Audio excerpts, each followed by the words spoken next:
Good afternoon, everyone. This is Dr. Ray Heiss from Revive Sport and Spine, and I'm sitting here with Ryan Carver from Leverage Fitness here in Cottonwood Heights. He is a strength and conditioning specialist, and we're going to talk about cross training and specifically weight training for runners and how it can help us run faster, run further, be stronger, and prevent injury. So thanks for joining me today. My pleasure. I appreciate it. So, all right, I've got a couple questions that I want to ask Ryan and get his input because he's going to be the specialist on the strength training.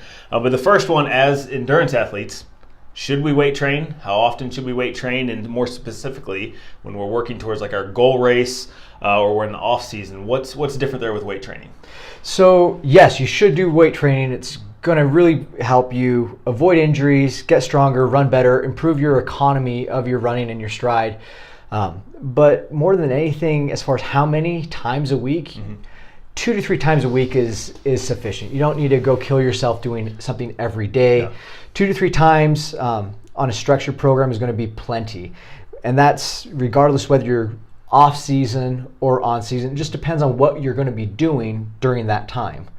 Off season, obviously, you're going to be focusing on different things as opposed to, for example, your volume might be a little bit higher, intensity might be a little bit higher. As you're coming into a race, you're just going to be doing stuff, but it's going to be more, maybe a lighter intensity, lighter load, just because we want to be prepped and primed for your race. Excellent. And that's where, when you talk about splits of, if we're lifting 2 or 3 days, I don't imagine we're doing bodybuilding splits. Like, what do you suggest? Are we looking at push-pull? What do we do with the split here? So it really depends on what you like. I try and tailor everything to the athlete and how they perform best.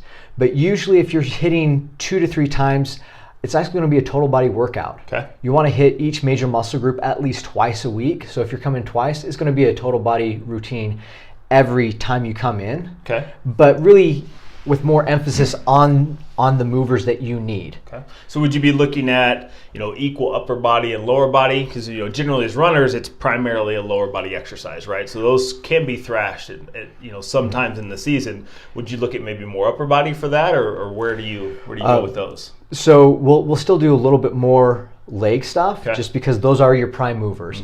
But we're not going to neglect upper body because they're a chain. Everything connects to everything, and if you've got something that's not working upper body, it's going to play a role downstream. Yeah, and this isn't a question we put on here, so I'll put you on the spot. But this is a question I get asked often. I don't want to get bulky, right? Well, that's great. Yeah. You've got to be doing a very specific type of training program to get bulky. I especially deal with this with a lot of my female athletes. I don't want to get bulky.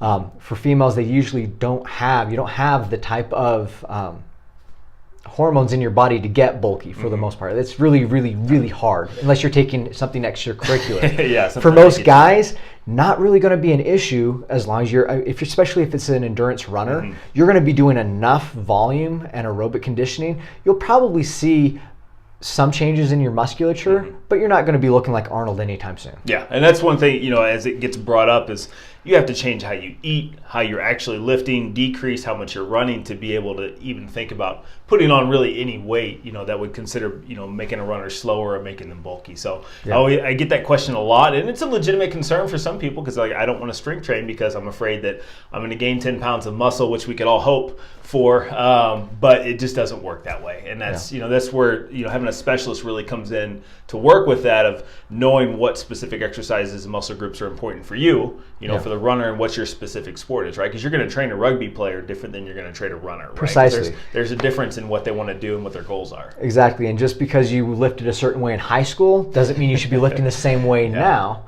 And it's just, you've got to be smart about how you're training. Excellent. Perfect.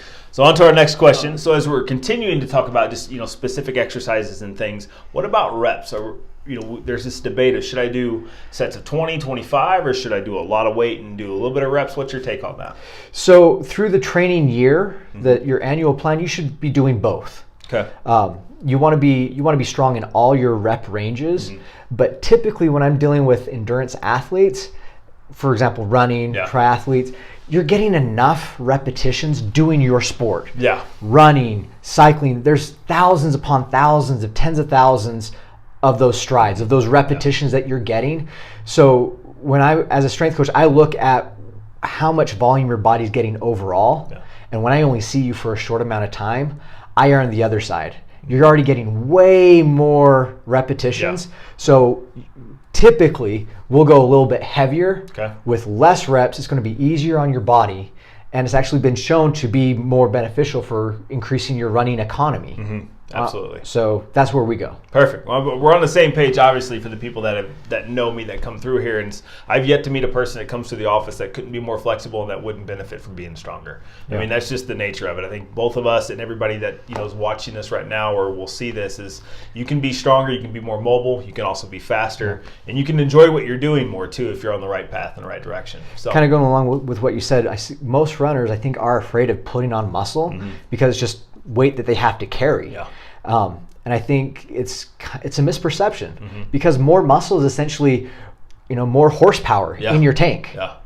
So why not have more muscle, especially if that's going to help you run faster, run better, be smoother. It's going to benefit every aspect of your training. Yeah. And even looking at the triathlon side of it, when you've got to get on the bike where power makes so much, means a big deal of how much weight, how much power can you put out per your body weight. Yeah, power to strength ratio. Looking at that, it's huge. It is. That's where the winners are on the bike. It's not the guy that looks the strongest or the guy that can run the fastest. It's the one that can put out the most power over time, and does a great job at it. So that's another reason to sit there and strength train. So as we go through. We all know it's important. We all know we should do it. Sometimes it's a time thing, and we'd rather get the running in instead of the lifting. But what are some of the best exercises where we can get the best bang for our buck that's going to really transition well into just the running movements? What can we suggest there?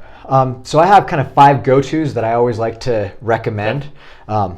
The step up, a weighted step up, really, really heavy. Okay. Once again, it's essentially your stride. Okay. That's one of the best sport-specific exercises you could be doing. Some of the other exercises you want to hit is what I call the Nordic hamstring lean.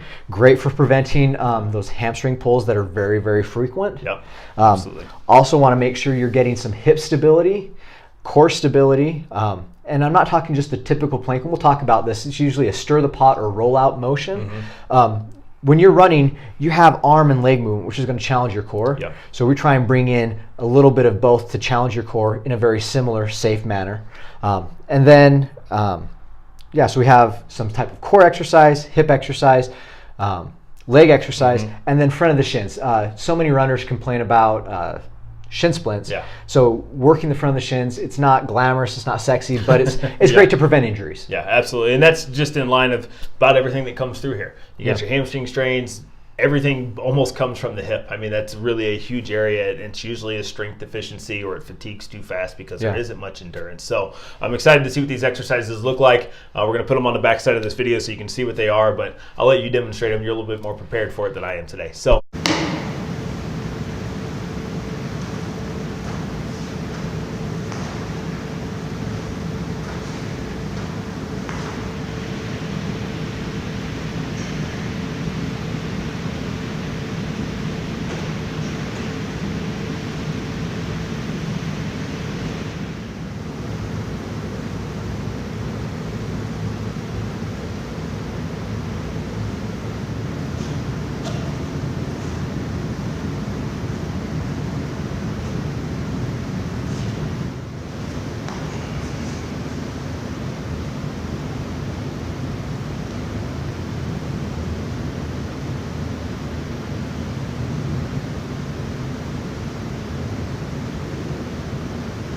So we know that strength training is important, but how does it specifically help prevent injuries?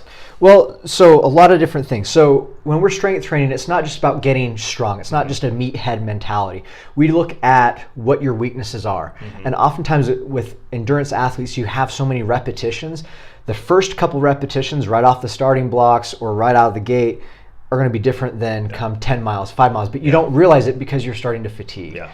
When you're in my lab or in the gym, we can kind of dissect what's going on and address those weaknesses before they become an injury. Yeah. And usually that's where a big thing happens is people just have a lot of these movement deficiencies or things that are going on that they don't realize until they have a professional come look at it like, wow, this is really affecting my running, my endurance, my everything. Yeah. So it's going to improve your performance because we're going to shore up those weaknesses. You're only as strong as your weakest link. Yeah. And then we've already talked about this a little bit, but the stronger you get, the more horsepower you're going to have, the better your economy of your run is going to be. Yeah. So you'll be able to go faster with less effort put into it. Absolutely. And then strength training increases your time to fatigue. You're now increasing that well of energy that you have. Yeah. So if it only took you 5 miles to fatigue, strength training, you'll be able to see, wow, I'm able to go much longer before I hit that same type of fatigue. 7-8 miles before that wall starts to come up. So. Yeah, so we're increasing your time to fatigue, improving weaknesses before they become injuries, and improving your economy. So, I mean, I think that's a great thing. Another aspect of what we do in training is we train three-dimensionally. Most running, and even with swimming, it's all front and back. Yeah. Well, we're three-dimensional creatures, and oftentimes injuries happen in those other planes of motion. Yeah. You know, you might roll an ankle a little bit on something unstable, or on just a rock or a crack in the road that you're running. So what we try and do is we try and train in all three dimensions, so that we prevent injuries. And if you do have an injury, you're able to come back from it a lot faster. Yeah, and that's where you see, I mean, we are three-dimensional, right? We've got the sagittal plane where we're pretty much going straight, and that's all we do. But I see so many people rotating a ton and not able to control that, and they're losing so much energy while putting a lot more strain on their body. They don't necessarily have to do that if they can just train those planes a little bit better and get stronger in those weak areas. So you've kind of answered this question already, but where's the benefit with working with the strength coach, right? Like I've got some weights at my house. Why doesn't that work? Well, something's better than nothing a lot of times. Yeah. But what the real benefit of having a strength coach working with you one-on-one, it doesn't matter whether you are the age group leader or just the weekend warrior who likes doing the activity. Some of the biggest benefits that I see is injury prevention. Yeah. If you don't have a lot of time to train and you're doing these races every couple of weeks, you want to be able to enjoy it as much as possible. I see so many runners and other athletes, they spend the first half of the season trying to get back into shape. And so then they only enjoy that last half of the season. How would it be if you could have as good of a performance as you had the last half of the season for the whole season? Yeah. Or start there, like really be pretty close to where you ended. You had a good time off, you strength train, you got stronger, and work your way. Yeah, so work your way from there. You don't have to have any downtime. You don't have to have necessarily off season where you're having to now come back into it. You can pick up where you left off, if not even further. Yeah. Preventing injury so you can do what you want to do and enjoy doing it, and also perform better, like we already talked about. Yeah. Whether you're the age group leader and you're worried about keep holding on to your lead. This is gonna give you the competitive edge. Yeah, yeah, absolutely. And I'm with you 100% on that. And that's why I wanted to sit here and talk with Ryan. It's just, hey, what do you do? How can you help? The population that comes through my office. But I mean, there's a lot of people that run, and just about as many people that get injured in a year, right? And I hate to see people that I got injured and they just kind of gave it up. Right, when a lot of it's preventable, right? It's a change of pace. It's changing what you're doing day to day and bringing in something different. I mean, running through high school, all you had to do was run, right? Strength training would take away your time to run. Yeah, that's just not really the case, and we know that mentality tends to cause more injuries. Yeah, and you're not in high school anymore, and you have less time to work. So it's how long is it going to take you to get 100 miles in a week running? That's a lot of volume to be, and a lot of times that's what it takes to get great. Yeah. If you don't have that time to put in on running, cross training can make up for that deficit quite a bit. Yeah. If you're only putting in 10, 15 miles in a week, getting into the cross training, you will perform better as if you're getting more mileage. Yeah, especially if you're running those short distance races. I mean, part of just building that strength up is you're fighting the force that the ground's pushing back at you. Yeah. Right. If you're stronger, those muscles can handle that, your joints can handle it, and that's where part of the injury prevention comes as well. Yeah. So I mean, there is everything gets better. Perfect. Yeah, and I'm 100% with you, and that's where again why we brought him in. If you've got questions, just leave them below. We'll be happy to answer those. I'll put his contact information on here as well, just so you can reach out to him. But that is kind of part of our care when we're done with people here in the office of getting them feeling better and getting them performing well. Again, I always recommend strength training and bringing in a coach to do that, because there's also the accountability factor with that as well. When you've got somebody to answer to, when you've got a training buddy, you are definitely more on with following through with what you're supposed to be doing, your recovery, and taking care of yourself. Yeah. So awesome. Perfect. Thank you. Okay.